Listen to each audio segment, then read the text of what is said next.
నేను హర్షవర్ధన్. ఏ హర్ష గుర్తుకు రావట్లేదే, ఏ ఊరి నీది? మాది బాలాపూర్. నేను 5వ తరగతిలో ఉన్నప్పుడు మీరు నాకు చదువు చెప్పేవారు. అవునా బాబు, ఇప్పుడు ఏం చదువుకున్నావు, ఏం ఉద్యోగం చేస్తున్నావు? నువ్వు కొట్టే దెబ్బలకు 5వ తరగతిలో స్కూల్ మానేసి ఇగో ఇప్పుడు ఈ లేబర్ పని చేస్తున్నా. అవునా బాబు, నాకు నీ మీద ఎలాంటి కక్ష లేదు, చదవాలని చెప్పి ఉద్దేశంతోనే నేను కొట్టాను. పగతో చేసావో కక్షతో చేసావో కానీ నా బతుకంతా ఆగం చేసినావు. అయ్యో, నా వల్ల ఒకరి జీవితం నాశనం అయిందే. అయ్యో,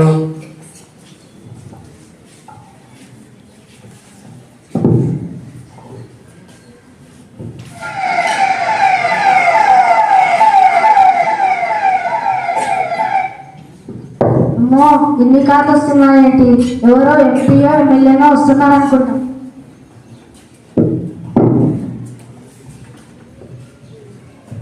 నమస్కారం సార్. నమస్కారం బాబు, నా కాలు మొక్కుతున్నావు నువ్వు? సార్, నేను రిషి.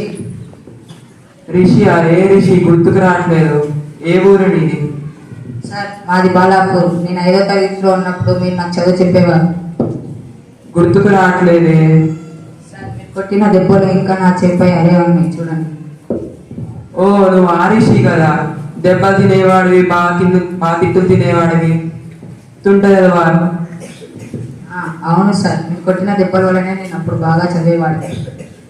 అవునా? ఇప్పుడు ఏ ఉద్యోగం చేస్తున్నావు? నేను ఈ జిల్లాకి కొత్తగా వచ్చిన కలెక్టర్. నువ్వు రిషే కదా? నువ్వు హర్షవర్ధన్ కదా? అవును, నేను హర్షవర్ధన్ని. నువ్వు 5వ తరగతిలో స్కూల్ మానేసావు కదా, ఇప్పుడు ఏం చేస్తున్నావు? నేను ఇగో ఇతని వల్ల 5వ తరగతి స్కూల్ మానేసి ఇగో ఇప్పుడు ఈ లేబర్ పని చేస్తున్నా. అలా అనొద్దు హర్ష. అయినా నీకు అప్పుడే చెప్పాను కదా, గురువులపై కోప్పడి స్కూల్ మానేయొద్దని. అయినా చదివి నువ్వేం చేస్తున్నావు? నేను ఈ జిల్లాకి కొత్తగా వచ్చిన కలెక్టర్. కలెక్టర్వా? నేను చదువుంటే ఏ ఇంజనీర్, ఏ డాక్టర్ అవదు. మొత్తము ఇతని వల్లనే, నేను కొట్టే దెబ్బల వల్లనే నేను స్కూల్ మానేసి ఇగో ఇప్పుడు లేబర్ పని చేస్తున్నా. అలా అనొద్దు హర్ష. గురువులు తిట్టినా కొట్టినా మన మంచి కోసం.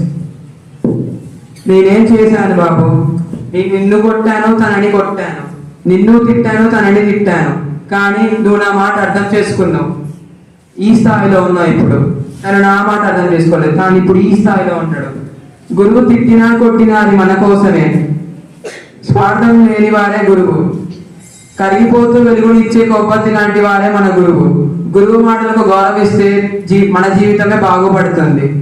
అదే గురువు మాటలకు గౌరవించకపోతే నాశనం అయ్యేది మన జీవితమే. ఇకనైనా గురువు మాటలకు గౌరవిద్దాం, భవిష్యత్తును తీర్చిదిద్దాం. ధన్యవాదాలు.